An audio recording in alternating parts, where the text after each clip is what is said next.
Coming up today on Locked On Texas Tech, lawyers, guns, money, and lessons from Billy Zane. You are Locked On Texas Tech, your daily podcast on the Texas Tech Red Raiders. Part of the Locked On Podcast Network, your team every day. We're going to start this thing off right. Raider!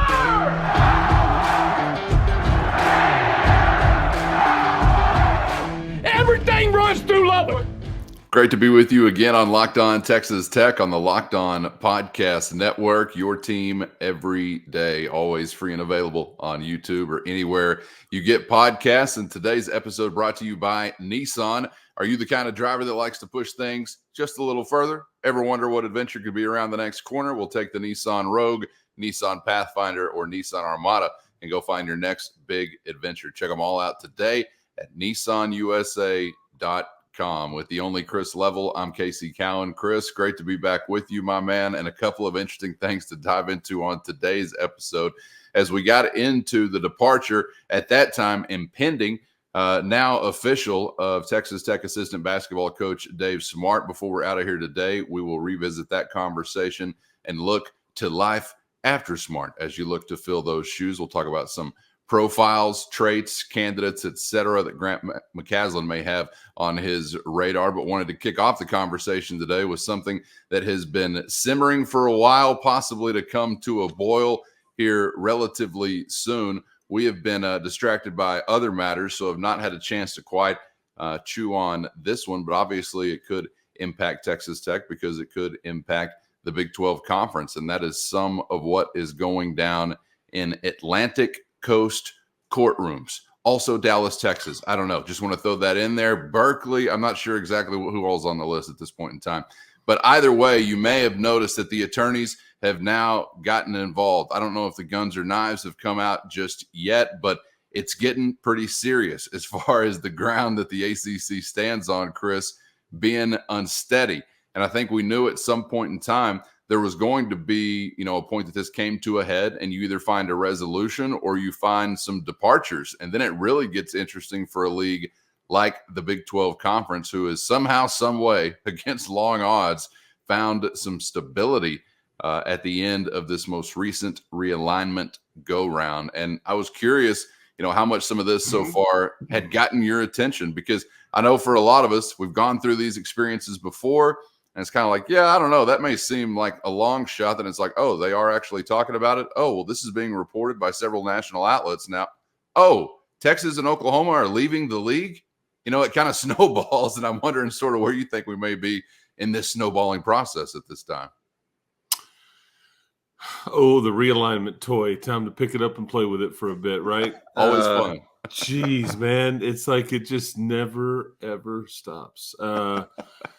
There have been rumors, again, for years about, I don't know, 5 to 7 to 10. I don't really know how far you go back, but like Florida State and Clemson have always been like this rumored package deal, unhappy, on and on.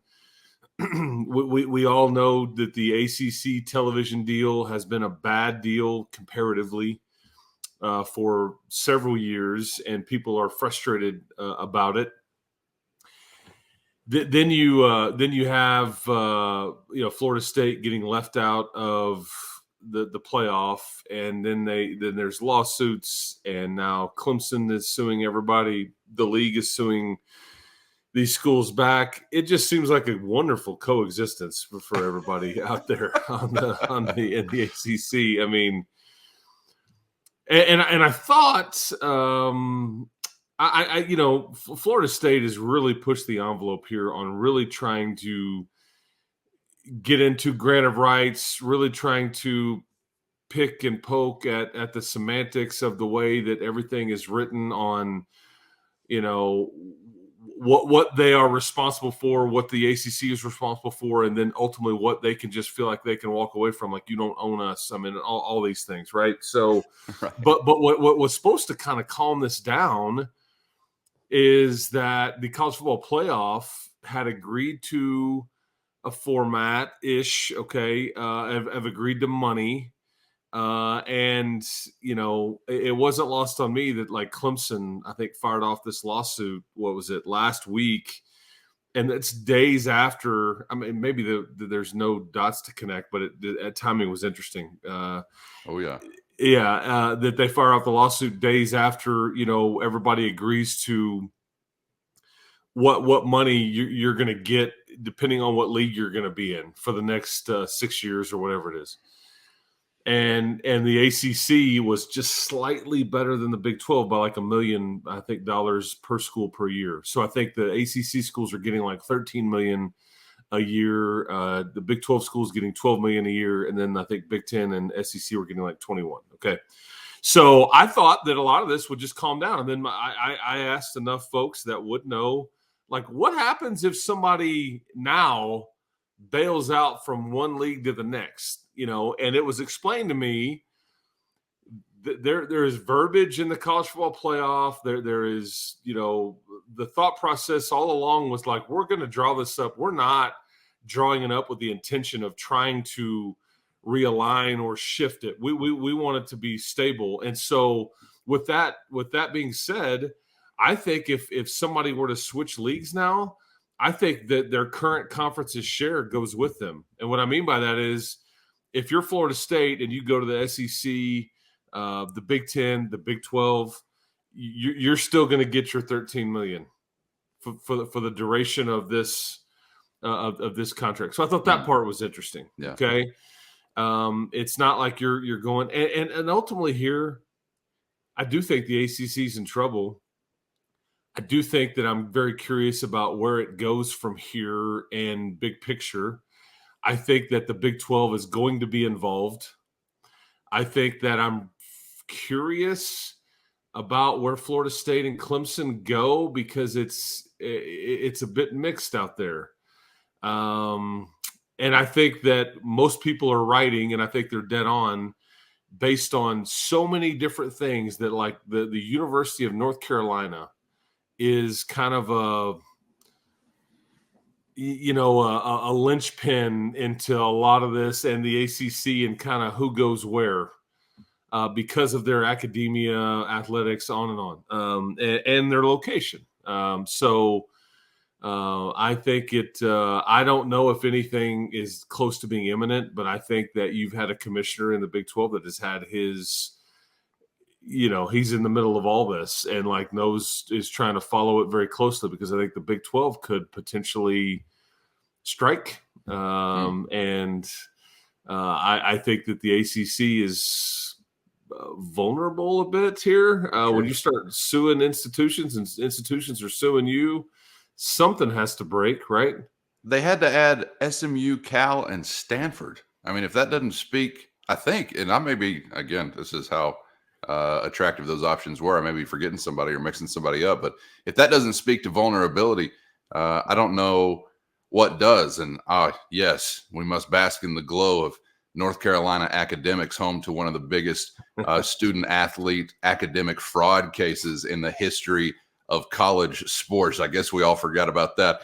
And I would say from a Big 12 perspective, Chris, beyond those most attractive options, your North Carolinas, Florida States, Clemson's in the league, there are still other very attractive options, I think, from a Big 12 perspective that some may consider like on a second or even like a third tier, if you want to get into talking about, like Louisville or someone like that. So that's what makes it even more so interesting to me. It's not like, well, there's only these A options and then not interested in the Cals or the Stanfords. I think there's more than a handful of options that could be very interesting for the Big 12 conference. I wanted to get to kind of the perspective of a Big 12 fan or an ACC fan and what we should want. Are we smacking heads with each other? Are we trying to go shoulder to shoulder against the others? In just a minute, but I wanted to ask you first, I remember last time we're talking about this kind of stuff, and you were pointing well out in advance of it actually happening to Boulder, Colorado, as sort of a crux upon which things could turn. There may not be anybody that fits this category right now, but I'm wondering, is there someone specifically you look to? And I know that we may just say, hey, the one's in court, obviously, but is there one that you're hearing about or that you look to and you say, this may be the one that's, I don't know, got ants in their pants or something like that, that really could send this snowball rolling down the hill? I think Florida State and North Carolina are 1 and 1A. I don't think North Carolina is necessarily being as outspoken. They're obviously one of the schools where we mentioned here that's not really going the legal route yet or anything like that. But I think they, again, if they were to leave, I think I think them or Florida State, if they were to like actually set up shop somewhere else and all that, I would really, really be concerned for the ACC's future. Just because I think that's like in that league, those are like, in some ways the Texas and Oklahoma is like where it's like, okay, boy, you feel really vulnerable right now, and you better have something that you can. But I mean, like the Pac-12 schools and SMU, that does nothing for you. And if you wanted them, you could have had them. They would have taken it.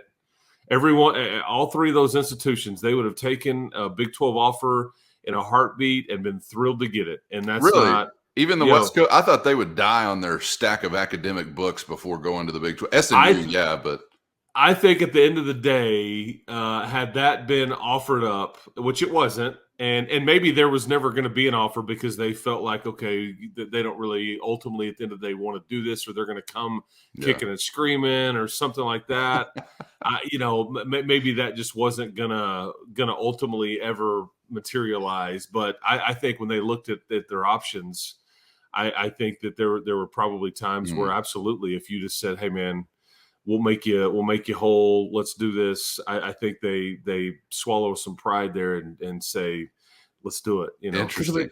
This is, again, the realization is near. I think this is exactly why, USC's basketball coach is just taking the job at SMU.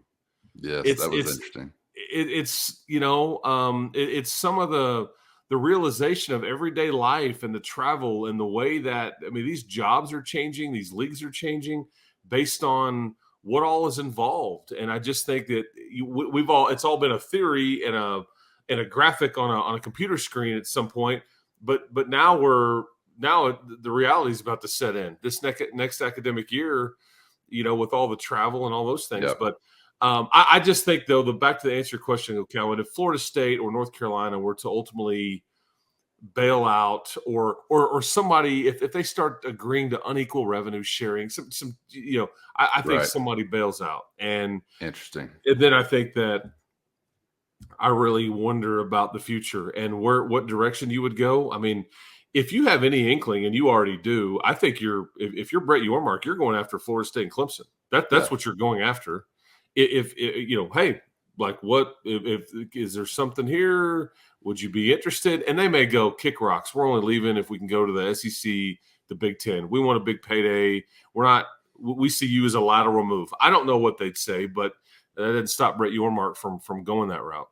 Yeah, and lateral move becomes or takes on a different meaning when you may be feeling like you're moving laterally, but the thing you're moving laterally from no longer exists. All of a sudden, it kind of changes the definition of lateral. You become Billy Zane looking for a lifeboat. Any room for a gentleman?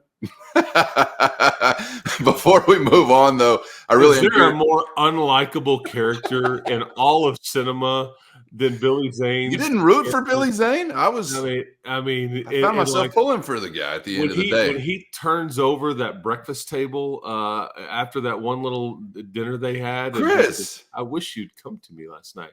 And he's like, he just gets right in Rose's face. And it's like, you're seeing this all wrong. He gave the world on a platter to a spoiled brat who went and slept with a hobo she knew for a day on a boat. And you're telling me we can't root for Billy Zane? I don't know. Maybe people are seeing it differently. Let us know in the YouTube comments. Or maybe you're seeing this differently as well. You see it on the screen there. Big 12 ACC versus the world or each other. What am I supposed to be rooting for? Is like the ACC our brother in arms against the SEC and the Big 10?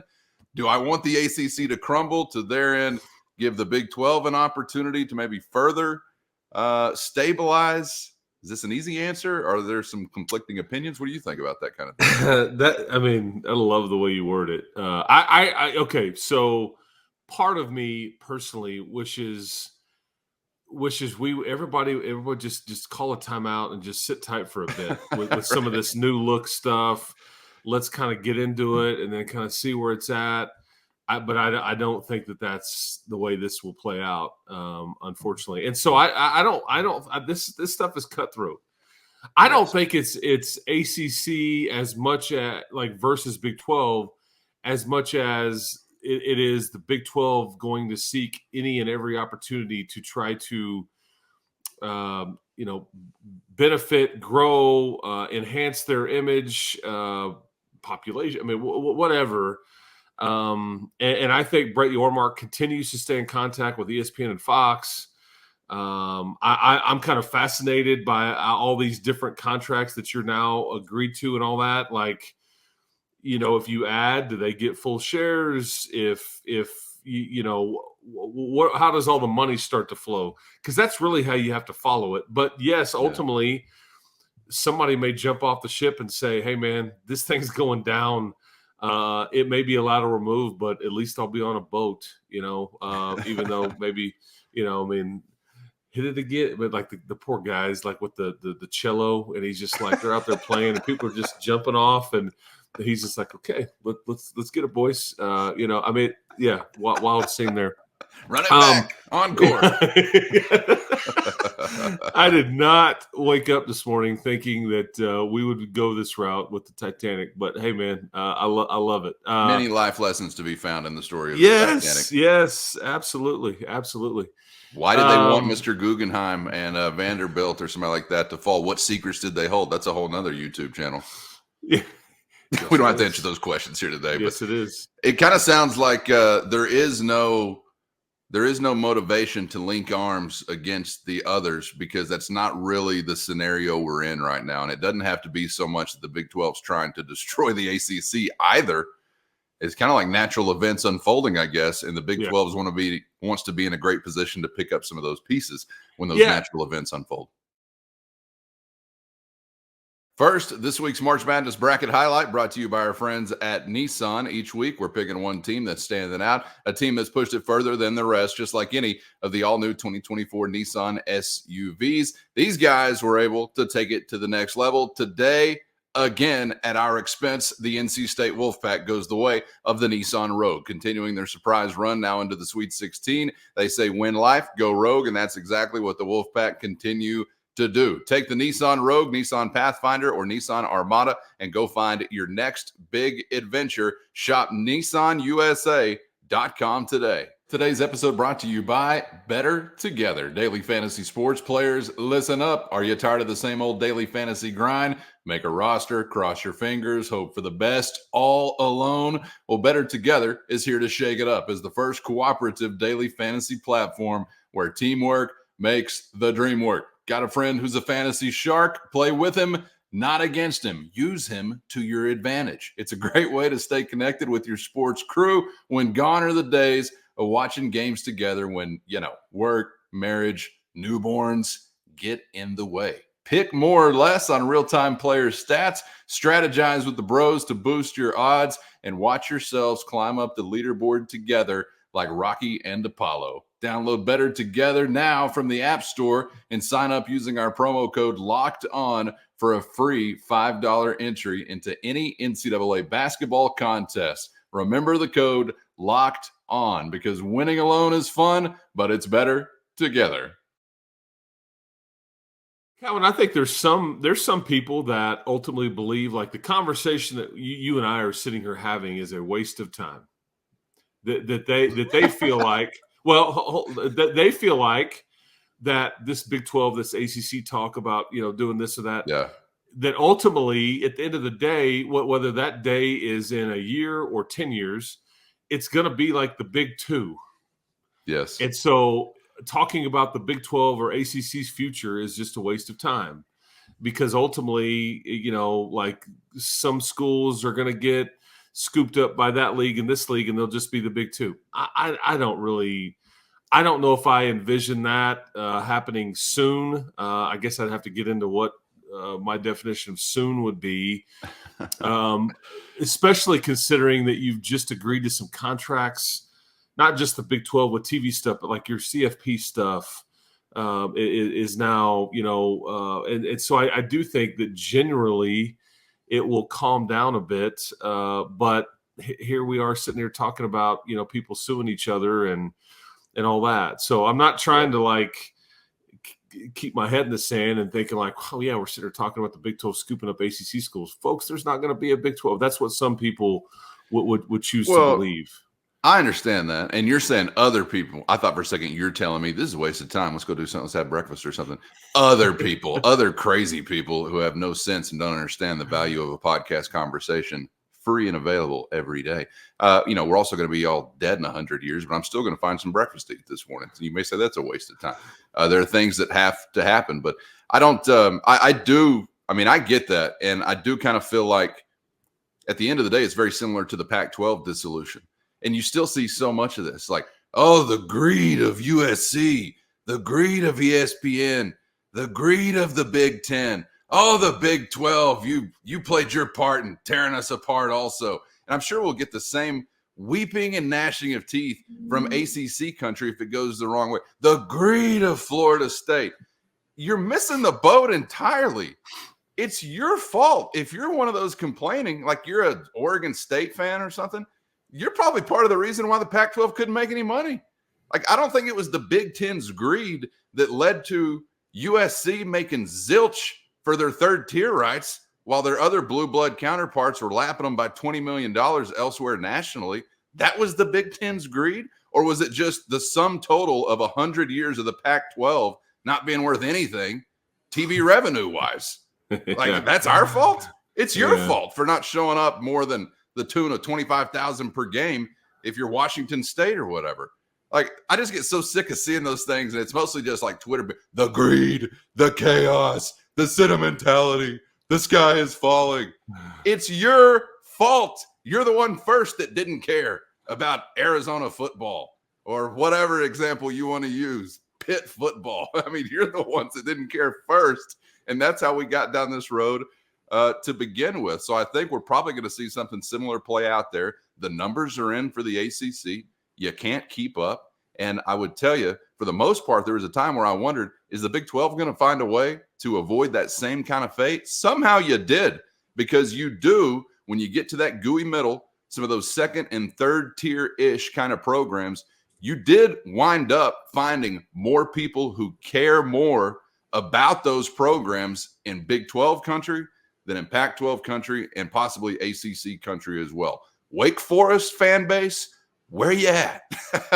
For whatever that's worth. And apparently it was worth something, because the Big 12 is still here standing and still yet to add more members from the Pac-12 and possibly from the ACC. Let us know where we're going right, where we're going wrong in the YouTube comments. Chris, before we get out of here, you got one more thing to add? Well, what's the one thing I've found interesting is that, and this may be just like social media or message board talk or just like the general way the wind blows, but boy, there is a lot of chatter about University of Miami being like a Big 12 member if things were to split apart. I just have found that interesting. Like, there are a lot of people feel like, oh, that's a shoe-in and all those things. So I find that I have found that interesting, I guess is what I'm saying, because I think we can get into all the different options if there were to be, you want to add some folks. There's a lot of folks that would make sense, I guess, geographically and otherwise. But anyway, I just it's been kind of interesting. Nothing is imminent that I'm aware of, but when you have lawsuits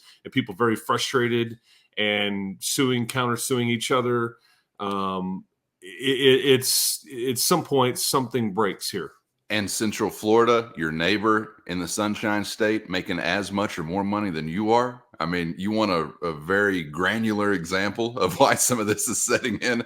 There's some of that going on. I kind of forget about Miami. Very high profile, obviously TV brand once upon a time. I think small alumni footprint, however, and obviously their athletic profile glory days are well behind them. Not to say that in Miami, Florida, you can't all of a sudden rekindle that flame with the right collection of athletes or something like that. But they're an interesting candidate profile to consider, no doubt. And I kind of make the mistake of leaving them on the back burner and forgetting about them sometimes. But I'm sure this will be a conversation we will revisit as the snowball continues to build, and then we'll see which village it destroys at the base of the mountain when it eventually begins to really pick up steam. Before we get out of here, though, let's get back to the LBK. And let's get back to Texas Tech basketball. Dave Smart headed to Pacific to become a head coach. We talked about that on yesterday's program. And just curious, Chris, as far as the radar is concerned, if there are, any kind of candidates or maybe just traits or profiles of candidates that are already popping up to you. I know one name that I guess had been mentioned, and I think was mentioned last time around when Coach McCaslin was assembling his staff, is leaving Waco for a head coaching job. So that may be a name that has already been taken off of the board. But what are some of the early rumblings as we get into this search? First, today's episode brought to you by Amazon's Fire TV, your destination for sports, from live games to highlights and beyond. Fire TV offers incredible viewing experiences with smart TVs, as well as the Fire TV stick, which you can just plug, boom, right into your existing television. And you got access to millions of movies and television episodes, as well as free and live TV. Whether it's opening weekend for baseball or the upcoming college basketball tournament, you're going to want to have a Fire TV. And that's not all. Fire TV recently created Fire TV channels to deliver a constant supply of the latest videos from all of your favorite sports brands, all for free. That includes all of us at Locked On and most of the big pro leagues and college conferences as well. So check out Fire TV channels on Fire TV or Alexa devices. And if you haven't done it already, you don't know what you're missing. Trust me on that. To learn more, visit Amazon.com/LockedOnFireTV.